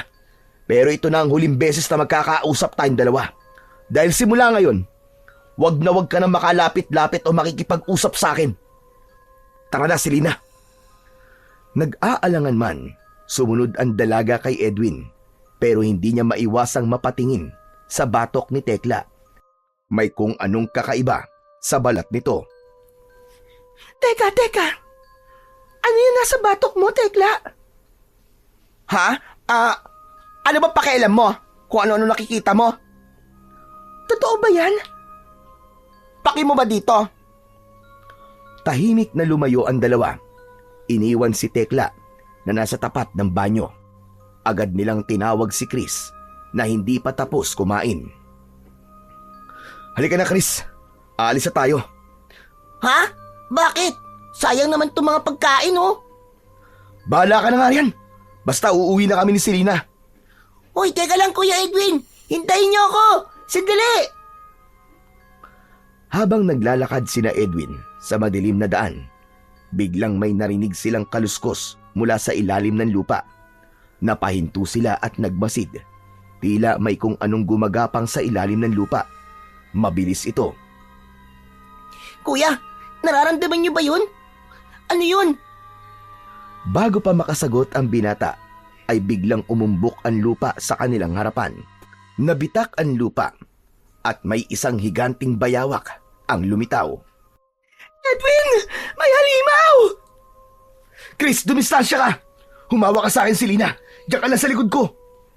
Kuya, ano gagawin natin? Kung akala mo matatakot mo kami, nagkakamali ka, halimaw! Mabilis na inatake ito ni Edwin, pero mabilis itong nakailag. Tumalon ito sa gilid at nanlilisik ang mga matang nakatutok kina Chris at Selena. Lumabas ang mahaba nitong dila at matutulis na mga pangil. Sumugod ang abwak at sa bilis nito, naabot nito si Selena. Nag-iwan ng malalim na sugat sa kanyang braso. Dahil sa nangyari, labis na nagalit si Edwin, kaya pumulot siya ng malaking bato at buong puwersa niyang binato ang aswang. Napahiyaw ito sa sakit. Hindi na hinintay ni Edwin na makabangon ang halimaw. Agad niya itong sinugod at inundayan ng sunod-sunod na suntok. Pero natigilan siya nang marinig niya ang malakas na sigaw ni Chris. Kuya Edwin! Si ate! Agad na nakapulot si Edwin ng may kalakihang sanga ng kahoy na may matulis na dulo at nasaksak niya sa tagiliran ang aswang. Saka mabilis na tumakbo si Edwin papunta sa kinaroroonan ng dalawa. Selena! Selena! Takot yata sa dugo si ate Selena, kaya hinimatay. Tara na, kailangan natin magamot ng mga sugat niya. Hala, nakatakbo ang aswang, kuya. Nakatakas. Hayaan mo na siya. Nasaksak ko siya sa tagiliran. Hindi na magtatagal yon. Ang mahalaga ngayon ay magamot natin si Selena. Binuhat ni Edwin si Selena at dineretyo sa kanilang bahay para magamot ng kanyang lolo Eli. Oh! Justin, mga bata ere! Ano nangyari? Bakit duguan kayo? Lolo Eli, may nakalaban po akong aswang at pinuntirya po niya si Selena. Lo, gamutin niyo po ang sugat niya. O siya, sige. Ihiga mo muna dito sa upuan at kukunin ko lang ang panlinis at panggamot ko niyan. Marunong po pala kayo manggamot, Lolo Eli. Albularyo po kayo. Hindi, marunong lang ako manggamot dahil natuto ko sa asawa ko noon. Siya ang tunay na manggagamot. Nagising si Selena 10 minuto matapos siyang magamot ni Mang Eli. Kita sa kanyang muka ang matinding takot habang nakatitig sa kanyang braso. Pasensya na, Selena. Hindi agad kita naprotektahan kanina. Nasugatan ka tuloy ng halimaw na yon. Ayos lang, Edwin. Pero, nasa na ang aswang? Ano na nangyari sa kanya? Nakatakas siya. Pero sigurado kung hindi siya magtatagal. Malubang na tamo niyang sugat mula sa akin. Hindi mo siya pinatay? Pero paano kung bumalik siya? Huwag kang matakot, Selena. Hindi ko hahayaang masaktang kaulit ng kahit na sino pang aswang. Sisiguraduhin ko mapapatay ko sila bago ka pa nila mahawakan. Salamat, Edwin, ha? Siya nga pala. Uuwi na ako. Teka, kaya mo na ba? Oo, kaya ko na. Salamat sa lolo mo, ha? Umalis na si Selena. Umuwi na ito sa inuupahan niyang bahay. Samantala, kinabukasan, muling nagulantang ang mga taga-baryo nang mabalitaang patay na si Tekla. May hinala ang madami na pinatay ito ng mga kawatan dahil nakitang may saksak ito sa tagiliran at natagpuang wala ng buhay sa labas ng gate. Pagsapit ng hapon ay napagdesisyonan ni Edwin na bisitahin si Selena upang tignan ang sugat at bumili na rin ng ulam na barbecue.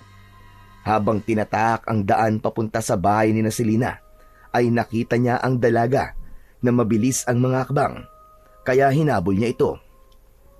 Selena, sandali! Saan ka pupunta at parang nagmamadali ka?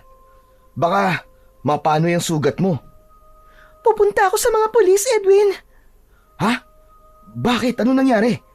Tsaka bakit ka umiiyak? Edwin, si Mama, tinangay ng mga lalaking hindi ko kilala. Ha? Bakit daw? May atraso ba ang mama mo sa ibang tao? Wala, Edwin. Mabait ang mama ko. Ako talaga ang pakay ng mga lalaki. Pero si Mama ang naabutan nila sa bahay nung bumili ako ng gamot para dito sa sugat ko. Kung ganun, paano mo nalaman na ikaw ang pakay nila? Nag-iwan sila ng sulat. Ang gusto nila, palitulo kami ni Mama. Bakong anong gawin nila sa mama ko, Edwin? Huwag naman sana. Nandiyan ba sa sulat kung saan kayo magkikita? Oo, sa gubat daw.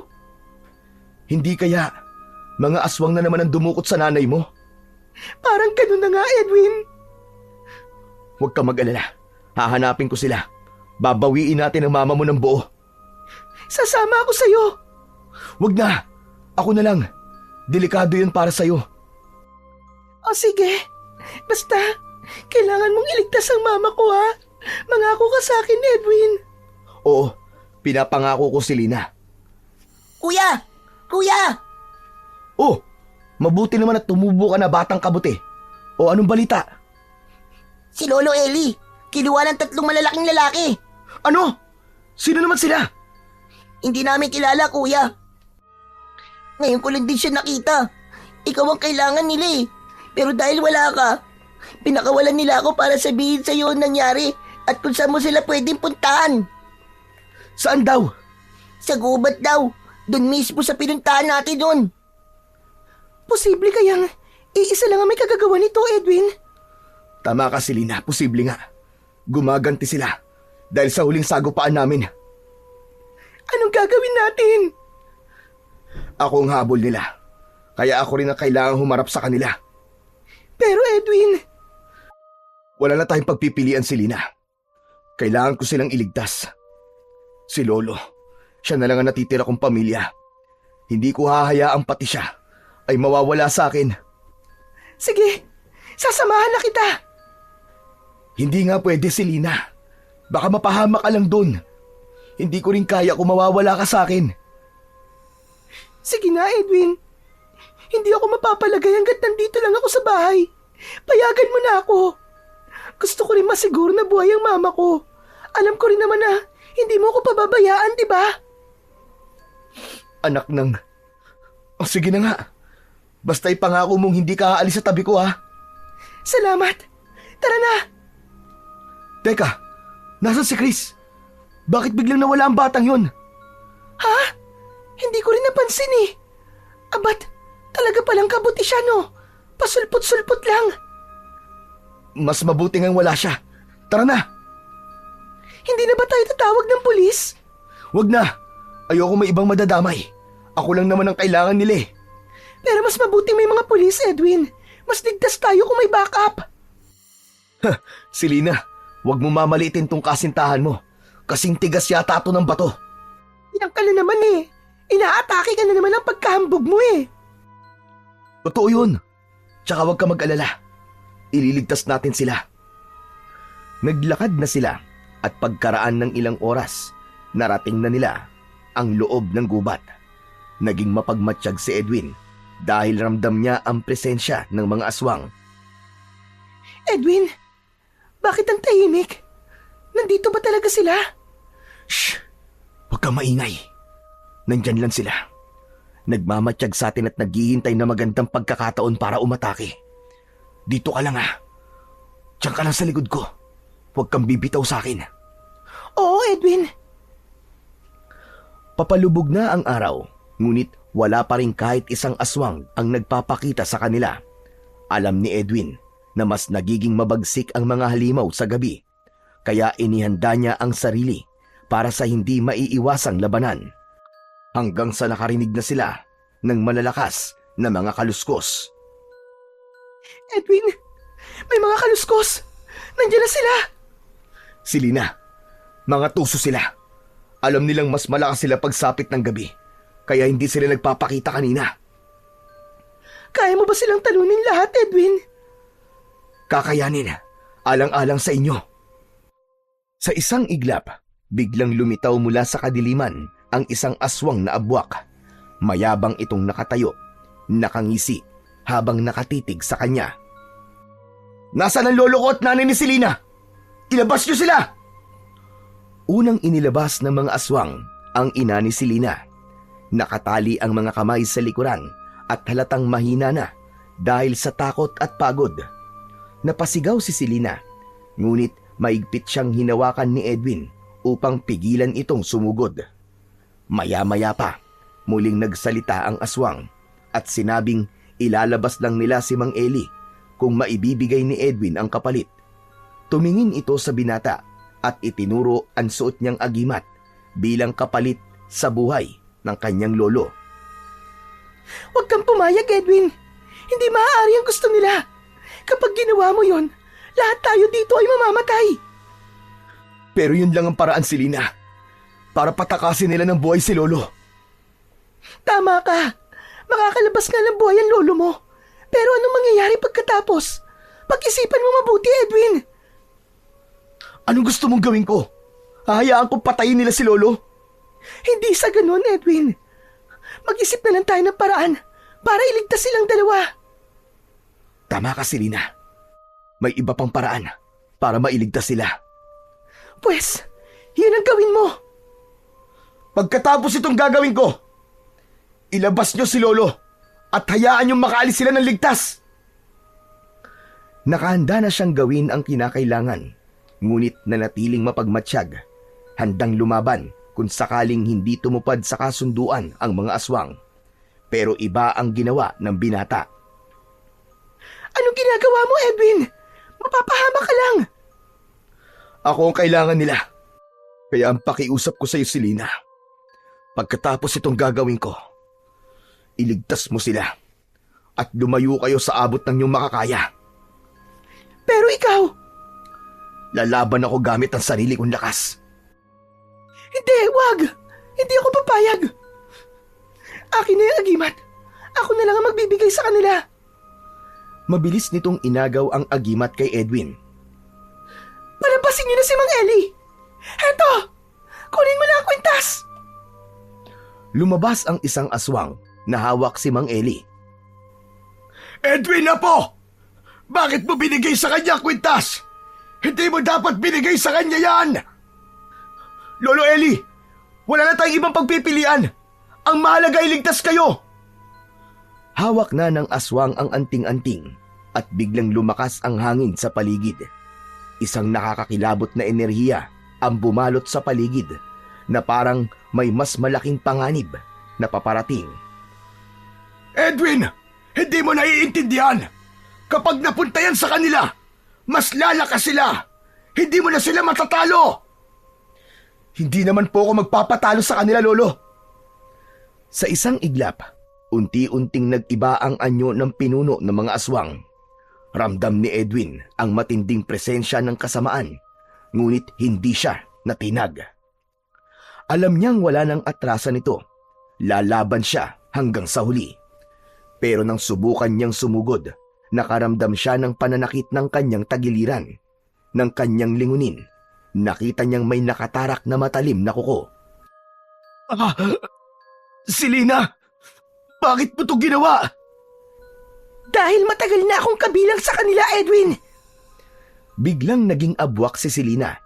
Unti-unting naglaho ang maamo at maganda nitong muka, napalitan ng malamig at matalim na ekspresyon. Naging masaya akong makasama ka, Edwin. Ngunit hindi ko maaaring talikuran ang tunay kong pagkatao. Kung ganun, pinaglaruan mo lang pala ako.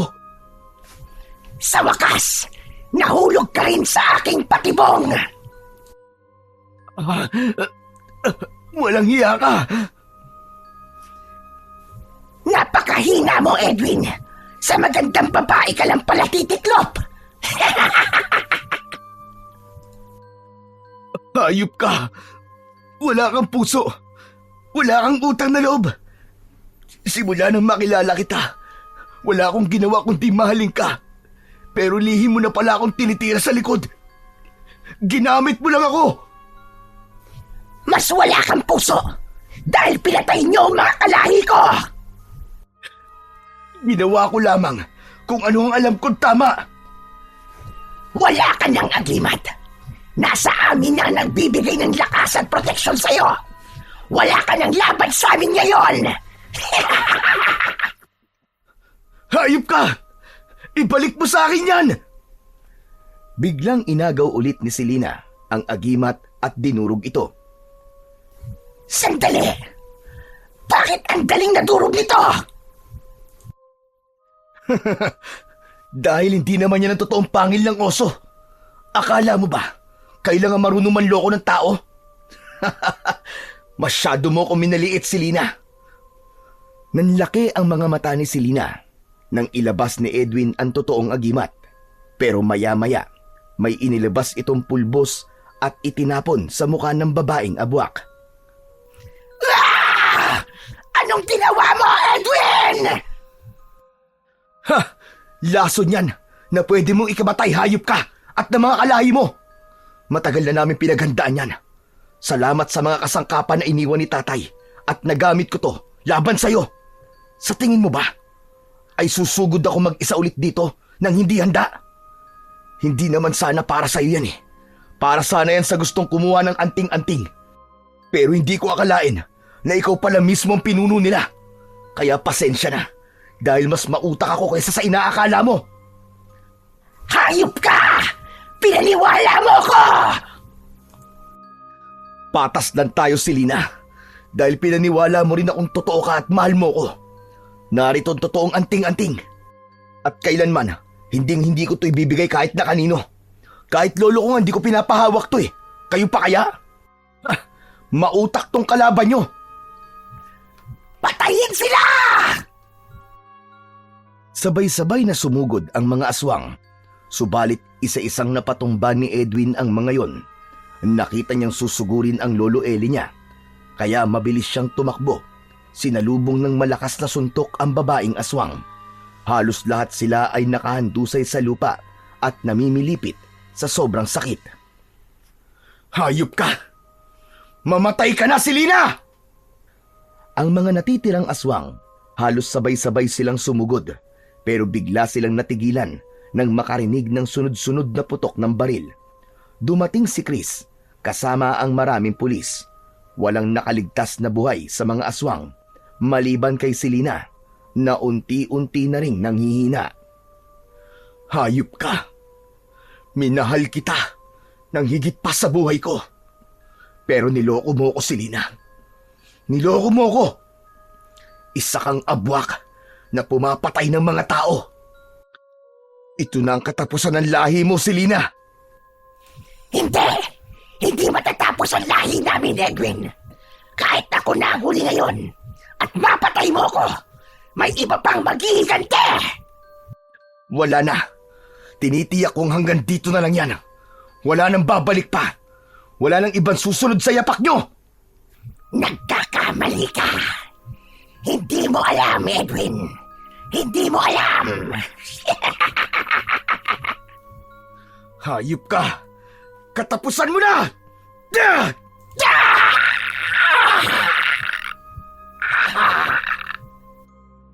Sa huling oras ng kanyang buhay, isang nakakakilabot pa rin ng ngiti ang gumuhit sa labi ni Selena bago siya tuluyang namatay. Nang mamatay ang aswang, sinimulan na nilang iligtas ang iba pang mga bihag hanggang sa makita ni Edwin ang isang pamilyar na muka. Ang muka ni Selena. Nilapitan niya ito at agad niyang napansin na tila nangihina. Selena! Miss, ikaw ang totoong Selena? Opo. Ikaw. Kilala kita. Ikaw yung nagligtas sa akin noon. Nung unang gusto nila akong bihagin. Oo, ako nga yun, miss. 2 beses na kitang iniligtas. Hindi ko alam kung paano kita pasasalamatan. Huwag mong alalahanin yun. Ang mahalaga, ligtas ka na.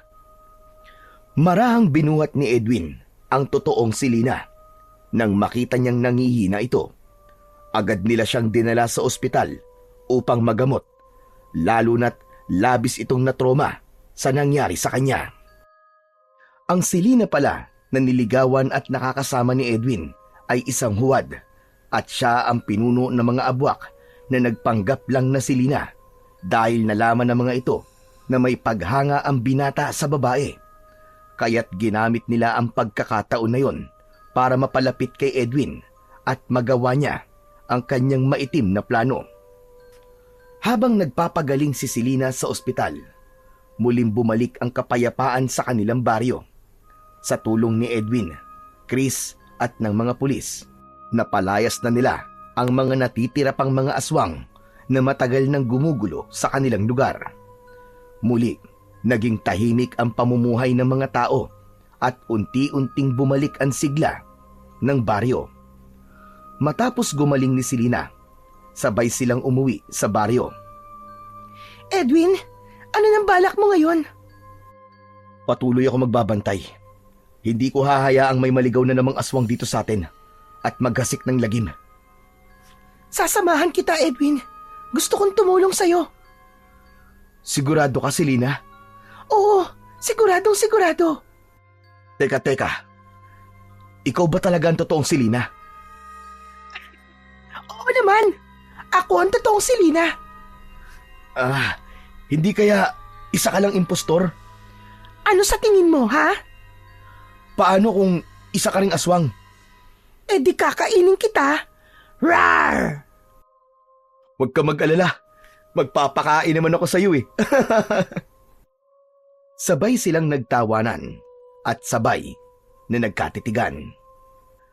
Sa kabila ng lahat ng kanilang pinagdaanan, sa wakas, natapos na rin ang laban nila sa mga abwak.